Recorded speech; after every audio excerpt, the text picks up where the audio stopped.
குழந்தைங்க புதுசாக ஹோட்டலில் இருக்க மாதிரி கேட்குறாங்க. ஹோட்டலில் பண்ணுற பைனாப்பிள் டிக்கா. அதாவது அவங்க என்ன பண்ணுவாங்க, ஸ்டிக்கில் சொருகிட்டு நெருப்பில் சுட்டு எடுப்பாங்க. நம்ம அப்படி பண்ணல, நம்ம வந்து தோசைக்கல்லில் போட்டு தான் எடுக்க போகிறோம். இதுக்கு வந்து பைனாப்பிள் நறுக்கி வச்சுருக்காங்க.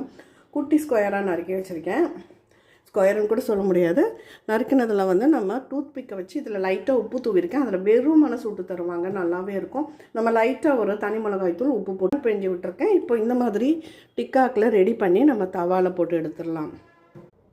இதில் அப்படி இப்படியுமா புரட்டி கொடுத்துடலாம். லேசாக இப்படி அப்படியுமா திரட்டி கொடுங்க.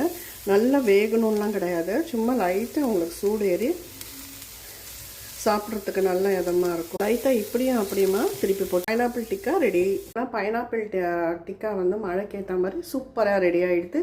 டேஸ்ட்டும் நல்லா இருக்குங்க. குழந்தைங்க இதை அப்படியே சாப்பிடும்போது அவ்வளோ ஃபீல் பண்ணுவாங்க. அவ்வளோ அருமையாக இருக்குது. டேஸ்ட்டும் நல்லாயிருக்கு. டிஃப்ரெண்ட்டாக கண்டிப்பாக ட்ரை பண்ணி பாருங்கள். பெரிய ஹோட்டல்